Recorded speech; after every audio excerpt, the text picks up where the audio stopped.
दिए गए ठोस कार्बनिक यौगिक के गलनांक का निर्धारण करना, यानी हमें जो ठोस कार्बनिक यौगिक दिया गया है उसका गलनांक हमें पता करना है। आगे देखिए बच्चों, सिद्धांत क्या है, देखिए पदार्थ के अणुओं की गतिज ऊर्जा गर्म करने पर बढ़ जाती है। देखिए बच्चों, क्या होता है, जब भी किसी पदार्थ को गर्म किया जाता है तो क्या होती है, उसके अणुओं की गतिज ऊर्जा बढ़ जाती है।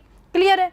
जब यह इतनी अधिक हो जाती है कि अणुओं के मध्य प्रचालित आकर्षण बलों का प्रभाव कम कर सके तो ठोस की जालक संरचना टूट जाती है और ठोस गलित होकर द्रव अवस्था में आ जाता है। देखिए तो समझिए कि जब हम किसी पदार्थ को गर्म करते हैं और गर्म करने पर गतिज ऊर्जा बहुत अधिक बढ़ जाती है, यानी पदार्थ की जो गतिज ऊर्जा है, अणुओं की गतिज ऊर्जा वो बहुत अधिक बढ़ जाती है और इतनी अधिक हो जाती है कि अणुओं के मध्य जो आकर्षण बल है उसका प्रभाव कम हो जाए तो क्या होता है, जो ठोस पदार्थ है, जो ठोस की जालक संरचना है वो टूट जाती है और ठोस पदार्थ गलित होकर कौन सी अवस्था में आ जाता है, द्रव अवस्था में आ जाता है। क्लियर है। आगे देखिए, किसी पदार्थ का गलनांक वह ताप होता है जिस पर एक वायुमंडल दाब की स्थिति में ठोस अवस्था द्रव अवस्था में बदल जाती है। देखिए बच्चों, ये हमें पता होना चाहिए, बहुत इंपॉर्टेंट पॉइंट है ये कि गलनांक होता क्या है, या हम बोल सकते हैं मेल्टिंग पॉइंट होता क्या है।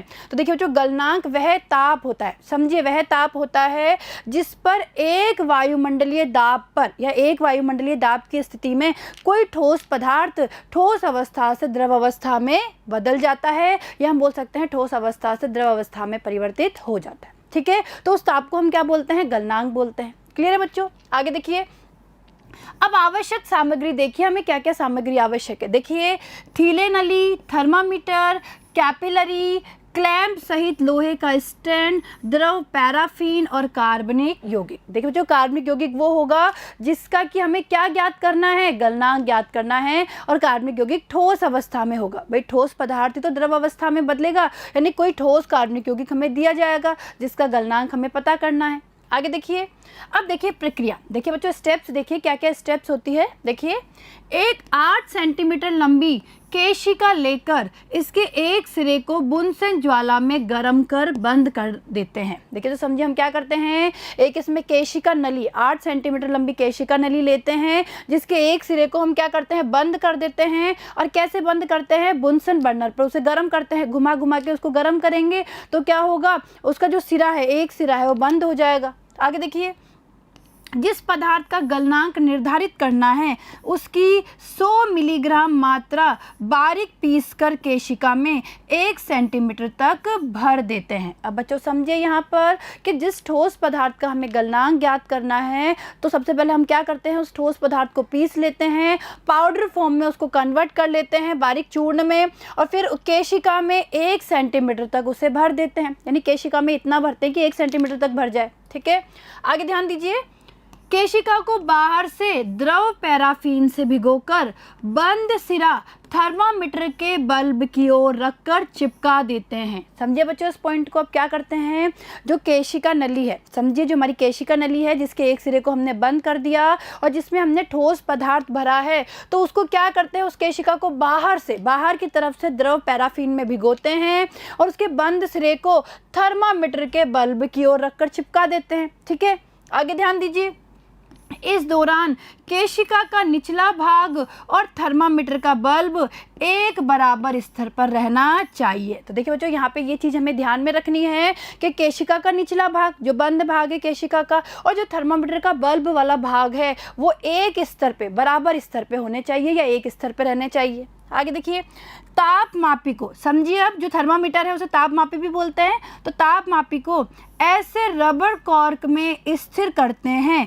जिसमें वायु और वाष्प निकलने के लिए खांच बनी हो। और देखिए जो थर्मामीटर है या हम बोल सकते हैं जो हमारा तापमापी है उसे ऐसे रबर कॉर्क में हम लोग फिट करते हैं जिसमें क्या होता है, एक तरफ वायु या वाष्प निकलने के लिए क्या हो, खांच हो। ठीक है, यहाँ तक की बात। आगे देखिए, एक थीले नली लेकर इसमें 50 से 60 मिलीलीटर द्रव पैराफिन भरते हैं जिससे मुड़ा हुआ भाग पूरा भर जाए। आगे देखिए, थर्मामीटर को केशिका सहित द्रव में डुबाते हैं। अब क्या करते हैं, जो थर्मामीटर है भाई, थर्मामीटर से हमने केशिका को चिपका दिया ना, तो अब थर्मामीटर जो कि केशिका के साथ है, ठीक है, उसे हम क्या करते हैं, द्रव में डुबोते हैं। कौन सा द्रव, जो पैराफिन, भाई थीले नली में जो हमने पैराफिन लिया है उसमें डुबोते हैं। और देखिए, केशिका का खुला सिरा वायु में होना चाहिए, और हमें ये ध्यान में रखना है कि जो केशिका का खुला हुआ सिरा है वो वायु में होना चाहिए।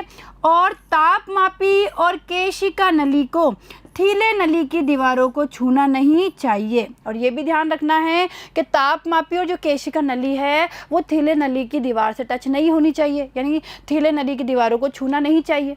क्लियर है यहाँ तक का? अब देखिए, अब थीले नली को नीली ज्वाला द्वारा पार्श्व भुजा पर से गर्म करना प्रारंभ करते हैं। देखिए बच्चों, अब हम क्या करते हैं, जो थीले नली है उसकी पार्श्व भुजा को गर्म करना प्रारंभ करते हैं। और देखिए, जैसे ही ठोस पिघलने लगता है ताप नोट कर लेते हैं। और देखिए, जैसे ही हमारा ठोस पिघलता है हम ताप को क्या कर लेते हैं, नोट कर लेते हैं। और देखिए, यही ताप क्या होता है, गलनांक होता है। भाई हम लोगों ने जो केशिका है, भाई केशिका में हम लोगों ने ठोस पदार्थ को लिया है ना, तो वो ठोस पदार्थ जैसे ही पिघलेगा तो वहाँ पे थर्मामीटर भी लगा हुआ है, थर्मामीटर में हम उसका क्या नोट कर लेते हैं, ताप नोट कर लेते हैं। यानी कहने का मतलब है उसका गलनांक हम लोग नोट कर लेते हैं, वह टेम्परेचर हम लोग नोट कर लेते हैं जिसपे कि ठोस पदार्थ किस में बदल गया, द्रव में बदल गया। ठीक है, तो इस तरीके से हम क्या करते हैं, देखिए बच्चों, गलनांक का निर्धारण करते हैं।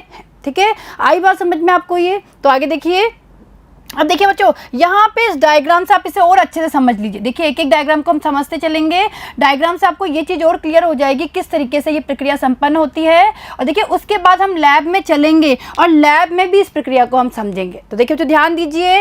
देखिए क्या है, सबसे पहले हम क्या कर रहे हैं, ये हमारी केशिका है। देखिए बच्चों, ये क्या है, केशिका है। और आप ध्यान से देखेंगे तो जो केशिका है उसके दोनों सिरे खुले हुए होते हैं। समझे बच्चों, केशिका इस तरीके की होती है, पतली सी एक नली टाइप होती है जिसके दोनों सिरे खुले हुए होते हैं। अब हम क्या कर रहे हैं, केशिका को देखिए गर्म कर रहे हैं, और घुमा घुमा के जैसे ही केशिका को गर्म करते हैं, केशिका का जो ये वाला सिरा है, देखिए जो ये वाला सिरा है ये बंद हो गया, यानी हम बोल सकते हैं सील केशिका, या हम बोल सकते हैं कि जो ये वाला सिरा है, ये वाला सिरा है, ये सिरा इसका क्या हो गया, बंद हो गया। ठीक है, यानी हम सबसे पहले क्या करते हैं, केशिका के एक सिरे को बंद कर लेते हैं, उसके लिए हम क्या करते हैं, ज्वाला में गर्म करते हैं। क्लियर है, ये बात आपको समझ में आई? अब देखिए दूसरा डायग्राम देखिए। अब देखिए बच्चों, हम लोग क्या करते हैं, एक थर्मामीटर, देखिए ये थर्मामीटर है, हम लोगों ने थर्मामीटर ले लिया है, थर्मामीटर लेते हैं और थर्मामीटर से हम केशिका को अटैच कर देते हैं। अब देखिए कैसे होता है ये, इसके लिए हम क्या करते हैं, जो केशिका है, सबसे पहले देखिए, सबसे पहले हम क्या करते हैं, देखिए बच्चों मैं यहाँ आपको बता रही हूँ, केशिका ये देखो, ये बनी हुई है केशिका, ये थर्मामीटर से जुड़ी हुई है, या हम बोल सकते हैं चिपकी हुई है, चिपकी हुई बोल सकते हैं हम। देखिए बच्चों, ये हमारी क्या हो गई, केशिका हो गई, जिसका ये वाला सिरा बंद है। तो सबसे पहले हम क्या करते हैं, केशिका में ठोस पदार्थ को, देखिए जो ये क्या है, ये ठोस पदार्थ है ना, केशिका में हम ठोस पदार्थ को लेते हैं। और ठोस पदार्थ को किस तरीके से लेना है, सबसे पहले ठोस पदार्थ को पीस के महीन चूर्ण बना लेना है, पाउडर फॉर्म में बदल लेना है, और उसके बाद इस केशिका में लेना है। और कितना लेना है कि 1 सेंटीमीटर तक वो पदार्थ भर जाए, यानी जो भी हम यहाँ पे ठोस पदार्थ ले रहे हैं उसको 1 सेंटीमीटर तक केशिका में भरना है। और उसके बाद क्या करना है, केशिका को हमें पैराफिन में डुबोना है, और पैराफिन में डुबोकर फिर इसे थर्मामीटर से चिपका देना है। ठीक है, तो ये क्या होगा, संसंजन बल के कारण थर्मामीटर से चिपक जाएगी। देखिए चिपक गई ना थर्मामीटर से, देखिए ये थर्मामीटर है और थर्मामीटर से केशिका चिपक गई। और देखिए केशिका में ठोस पदार्थ है, ये केशिका है, ये हमारा क्या है, ये थर्मामीटर है। ठीक है बच्चों, आई बात समझ में? अब हम क्या करते हैं, इसे देखिए जो ये हमने ये जो लिया है थर्मामीटर और केशिका, इसे हम कॉर्क में फिट करते हैं, या एक कॉर्क में हम स्थिर करते हैं। समझिए किस तरीके से, देखिए इस डायग्राम से आप समझ सकते हैं। देखिए बच्चों समझने की कोशिश कीजिएगा। देखिए बच्चों ये क्या है, देखिए ये कॉर्क है, देखिए ये कॉर्क है, ये कॉर्क है, और इस कॉर्क में देखिए हमने थर्मामीटर को स्थिर कर दिया, ये थर्मामीटर को हमने स्थिर कर दिया है। और इस कॉर्क में एक जगह और होती है, यानी एक खांच और होती है, ये खांच देखिए, ये वाली खांच होती है। इस खांच से क्या होता है, वायु या जो वाष्प है वो बाहर निकल सकती है। ठीक है, तो देखिए यहाँ पे खांच है और यहाँ पे हमने इसे स्थिर कर दिया। ठीक है, और ये जो थीले नली है, देखिए बच्चों ये कॉर्क है, अब इस कॉर्क से हमने फिट कर दिया, और ये कॉर्क हमने किस पे लगाया, ये जो इस तरीके की नली होती है इसको थीले नली बोलते हैं। ये थीले नली है, और थीले नली की ये पार्श्व भुजा होती है। और थीले नली में देखिए हमने ये यहाँ तक हमने थीले नली में क्या भर रखा है, ये हमने थीले नली में भर रखा है पैराफिन द्रव। क्या भर रखा है, पैराफिन द्रव हम लोगों ने भर रखा है। ये केशिका है देखिए, और केशिका में ये क्या भरा हुआ है, ठोस पदार्थ। ठीक है बच्चों, इस तरीके से हमारा पूरा सिस्टम होता है। और देखिए अब हम क्या करते हैं, समझिए यहाँ पर ये हमारा बुनसेन बर्नर है। देखिए बच्चों मैं यहाँ लिख देती हूँ, ये हमारा बुनसेन बर्नर है। और अब हम क्या करते हैं, इसकी पार्श्व भुजा को, जो ये हमारी थीले नली है, इसकी ये वाली जो पार्श्व भुजा है, इसे गर्म करते हैं। और जैसे जैसे हम इसको गर्म करेंगे, समझिए, जैसे जैसे इस पार्श्व भुजा को हम गर्म करेंगे तो जो पैराफिन, जो द्रव पैराफिन हमने लिया है वो भी धीरे धीरे गर्म होगा। और इसके कारण जो केशिका में रखा हुआ ठोस पदार्थ है वो भी गर्म होगा। और जैसे जैसे गर्म होगा ठोस पदार्थ, क्या होगा, इसके अणुओं की गतिज ऊर्जा बढ़ जाएगी और वो ठोस अवस्था से द्रव अवस्था में आ जाएगा। और देखिए बच्चों, वह ताप जिसपे कि ठोस पदार्थ ठोस अवस्था से द्रव अवस्था में बदल जाता है उसे ही हम क्या बोलते हैं, गलनांक। तो देखिए जैसे ही हम इसे गर्म करेंगे तो जब ये ठोस पदार्थ पिघलने लगेगा, जैसे ही पिघलेगा यानी ठोस पदार्थ जैसे ही द्रव अवस्था में आएगा, हम ये जो थर्मामीटर लगा हुआ है, इस थर्मामीटर की सहायता से हम क्या नोट कर लेंगे, ताप नोट कर लेंगे। और यही क्या होता है, गलनांक। ठीक है बच्चों, आई बात समझ में। तो देखिए बच्चों, इस पूरे तरीके का, ये इस तरीके का एक सिस्टम होता है। इस पूरे तरीके से हम क्या करते हैं, गलनांक का निर्धारण करते हैं। ठीक है, यहाँ तक की बात आपको क्लियर हुई। अब देखिए बच्चों, यहाँ पे एक चीज़ समझने की है कि अगर लैब में हमारे पास ये थीले नली अवेलेबल नहीं है तो हम सामान्य बीकर को या फिर कैल्डोल फ्लास्क को भी काम में ले सकते हैं। तो देखिए बच्चों, समझिए, यहाँ पर हम इस तरीके से समझिए, हम नॉर्मल बीकर, जो नॉर्मल हमारा बीकर होता है, बीकर को भी काम में ले सकते हैं या कैल्डोल फ्लास्क को भी हम काम में ले सकते हैं। ठीक है, इस तरीके से भी गलनांक का निर्धारण किया जा सकता है।